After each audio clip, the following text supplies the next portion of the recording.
Today we will discuss about idioms और आपका idioms जो बेस्ड होगा वो मैन पर होगा।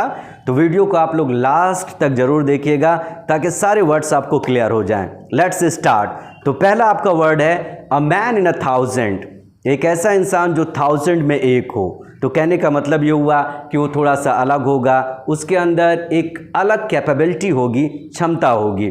जैसे एक एग्जांपल है, my brother is a man in a thousand in this company, मेरा भाई इस कंपनी में एक इंसान है जो थाउजेंड में एक है। तो कहने का मतलब वो सबसे अलग है। इसी तरीके से दूसरा वर्ड आपका क्या है, अ मैन ऑफ लेटर्स, और लेटर्स का मतलब होता है लिटरेचर। तो एक ऐसा इंसान जिसको लिटरेचर में बहुत ज़्यादा इंटरेस्ट होती है उसको हम लोग क्या बोलते हैं, अ मैन ऑफ लेटर्स। तो आप इसको लिख सकते हैं साहित्यिक व्यक्ति, लिटरेरी पर्सन। जैसे Rabindranath Tagore was a man of letters, और इसकी मीनिंग क्या हुई, रविंद्रनाथ टैगोर जो थे एक लिटरेरी पर्सन थे, एक साहित्यिक व्यक्ति थे। कहने का मतलब ये हुआ कि उनको लिटरेचर में बहुत ज़्यादा इंटरेस्ट थी। इसी तरीके से a man of mark, mark means क्या होता है, निशान। तो एक ऐसा इंसान जिसने सोसाइटी में अपना एक मार्क बना लिया हो, अपनी एक आइडेंटिटी, अपनी एक पहचान बना ली हो, तो उसको हम लोग क्या बोलते हैं, अ मैन ऑफ मार्क। जैसे example, my friend was born in a poor family, मेरा दोस्त जो एक पुअर फैमिली में पैदा हुआ था, but he is a man of mark now, लेकिन अब वो क्या है, एक मैन है जिसकी अपनी एक आइडेंटिटी है, अपनी एक पहचान है। इसी तरीके से अ मैन ऑफ पार्ट्स, एक ऐसा इंसान जिसके अंदर बहुत ज़्यादा टैलेंट हो, तो उसको आप क्या बोल देंगे, multi talented. Multi talented means ये हुआ जिसके अंदर कई टैलेंट होते हैं। जैसे मीनिंग क्या है, अ मैन ऑफ पार्ट्स। तो पार्ट्स का मतलब होता है टुकड़े, तो जिसके अंदर टुकड़ों टुकड़ों में कई ज़्यादा टैलेंट होता है तो उसको हम लोग क्या बोलेंगे, अ मैन ऑफ पार्ट्स। तो जैसे एग्जांपल ले सकते हैं, only a man of parts can work with me, केवल एक ऐसा इंसान मेरे साथ काम कर सकता है जिसके अंदर कई टैलेंट हो। इसी तरीके से अ मैन ऑफ स्पिरिट, और स्पिरिट का मीनिंग होता है करेज, एक ऐसा इंसान जिसके अंदर बहुत ज़्यादा करेज होता है तो उसको हम लोग क्या बोलते हैं, अ मैन ऑफ स्पिरिट। जैसे एक example, Rana Pratap was a man of spirit, Rana Pratap कौन थे, अ मैन ऑफ स्पिरिट थे, करेजियस, एक साहसी व्यक्ति थे।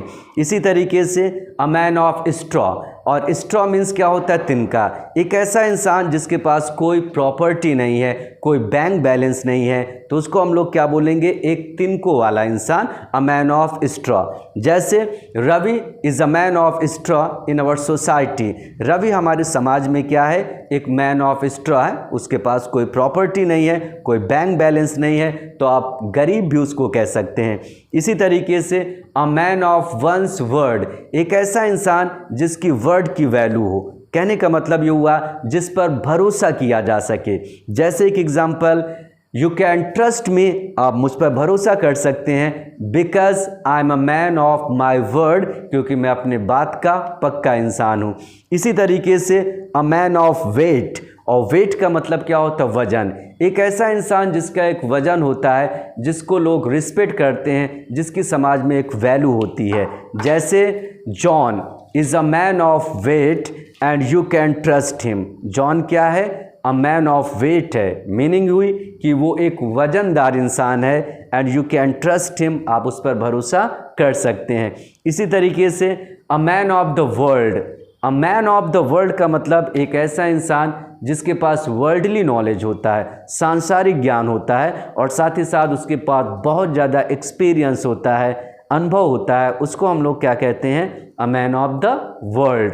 जैसे माई टूअर्स मीन्स मेरी यात्राओं ने, मेड मी मुझे बना दिया, अ मैन ऑफ द वर्ल्ड, क्या बना दिया, अ मैन ऑफ द वर्ल्ड बना दिया, एक सांसारिक व्यक्ति। मीनिंग ये हुआ कि मैंने वर्ल्ड के बारे में बहुत ज़्यादा नॉलेज एक्वायर कर लिया, बहुत ज़्यादा जानकारी मुझे मिल गई।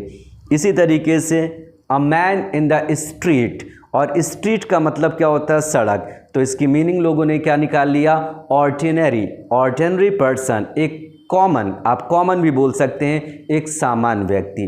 We should try to understand the problems of a man in the street, हमें एक मैन इन द स्ट्रीट की प्रॉब्लम्स को समझने की कोशिश करनी चाहिए। तो आई होप ये सारे 10 वर्ड्स आपको क्लियर हो गए होंगे। Thanks a lot.